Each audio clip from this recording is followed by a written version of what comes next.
ನೀವು ಇದನ್ನು mushroom pepper fry ಅಂತಾನೂ ಅಂದ್ಕೊಳ್ಳಿ, ಗ್ರೇವಿ ಅಂತಾನೂ ಅಂದ್ಕೊಳ್ಳಿ, ಏನೇ ಅಂದ್ಕೊಂಡ್ರು ಟೇಸ್ಟಿ ಅಂತೂ ತುಂಬ ಚೆನ್ನಾಗಿರ್ತದೆ. ಒಂದು ಸಲ ನೀವು ಟ್ರೈ ಮಾಡಿ ನೋಡಿ. ಬನ್ನಿ ಇದನ್ನು ಹೇಗೆ ಮಾಡೋದಂತ ನೋಡೋ ಬನ್ನಿ. ಹಲೋ ಫ್ರೆಂಡ್ಸ್, ಹೀಗಿದ್ದೀರಲ್ಲ. ಇವತ್ತು ನಾನು ಮಶ್ರೂಮ್ ಪೆಪ್ಪರ್ ಫ್ರೈ ಮಾಡ್ತಾಯಿದ್ದೀನಿ. ಇವಾಗ ಇದನ್ನು ಈ ರೀತಿಯಾಗಿ ನೀಟಾಗಿ ಕಟ್ ಮಾಡಿ ಇಟ್ಕೊಂಡಿದ್ದೀನಿ. ಇಲ್ಲಿ ನಾನು 2 ಈರುಳ್ಳಿ ತಗೊಂಡಿದ್ದೀನಿ, 7-8 ಎಸಳು ಬೆಳ್ಳುಳ್ಳಿ, ಸ್ವಲ್ಪ ಕೊತ್ತಂಬರಿ ಸೊಪ್ಪು, 2 ಹಸಿರು ಮೆಣಸು ಮತ್ತು ತುಂಡು ಶುಂಠಿ ಕಟ್ ಮಾಡಿ ಇಟ್ಕೊಂಡಿದ್ದೀನಿ. ಈಗ ಬಾಣಲೆ ಬಿಸಿಯಾಗಿದೆ. ಇದಕ್ಕೆ 2 ಸ್ಪೂನ್ ಆಗುವಷ್ಟು ಕರಿಮೆಣಸು, 1 ಸ್ಪೂನ್ ಆಗುವಷ್ಟು ಸೋಂಪು ಕಾಳು ಮತ್ತು 1 ಸ್ಪೂನ್ ಆಗುವಷ್ಟು ಜೀರಿಗೆ ಹಾಕ್ಕೊಳ್ತಿದ್ದೀನಿ. ಈಗ ಇದನ್ನು ಸ್ವಲ್ಪ ಹುರ್ಕೊಳ್ಬೇಕು. ಇವಾಗ ಇದೆಲ್ಲ ತಣ್ಣಗಾಗಿದೆ. ಇದನ್ನು ಮಿಕ್ಸಿ ಜಾರಿಗೆ ಹಾಕ್ಕೊಳ್ತಿದ್ದೀನಿ.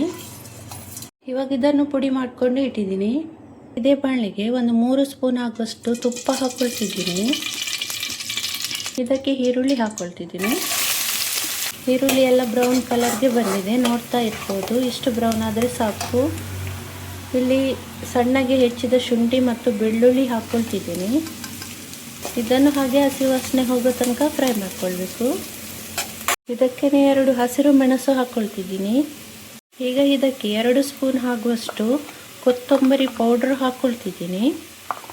ಹಾಗೂ ಪುಡಿ ಮಾಡಿದ ಮಸಾಲ ಹಾಕ್ಕೊಳ್ತಿದ್ದೀನಿ.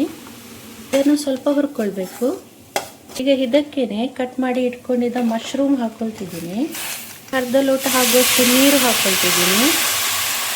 ರುಚಿಗೆ ತಕ್ಕಷ್ಟು ಉಪ್ಪು ಹಾಕ್ಕೊಳ್ತಿದ್ದೀನಿ. ಈಗ ಲಿಡ್ ಕ್ಲೋಸ್ ಮಾಡಿ 10 ನಿಮಿಷ ಆಗೋ ತನಕ ಬೇಯಿಸ್ಕೊಳ್ಬೇಕು. ಈಗ 10 ನಿಮಿಷ ಹಾಕಿದೆ. ಮಶ್ರೂಮ್ ಕೂಡ ಚೆನ್ನಾಗಿ ಬೆಂದಿದೆ.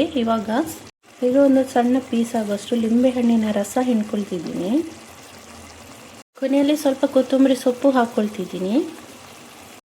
ರುಚಿಯಾದ ಮಶ್ರೂಮ್ ಪೆಪ್ಪರ್ ಫ್ರೈ ತಿನ್ನಲಿಕ್ಕೆ ರೆಡಿಯಾಗಿದೆ, ನೋಡ್ತಾ ಇರ್ಬೋದು.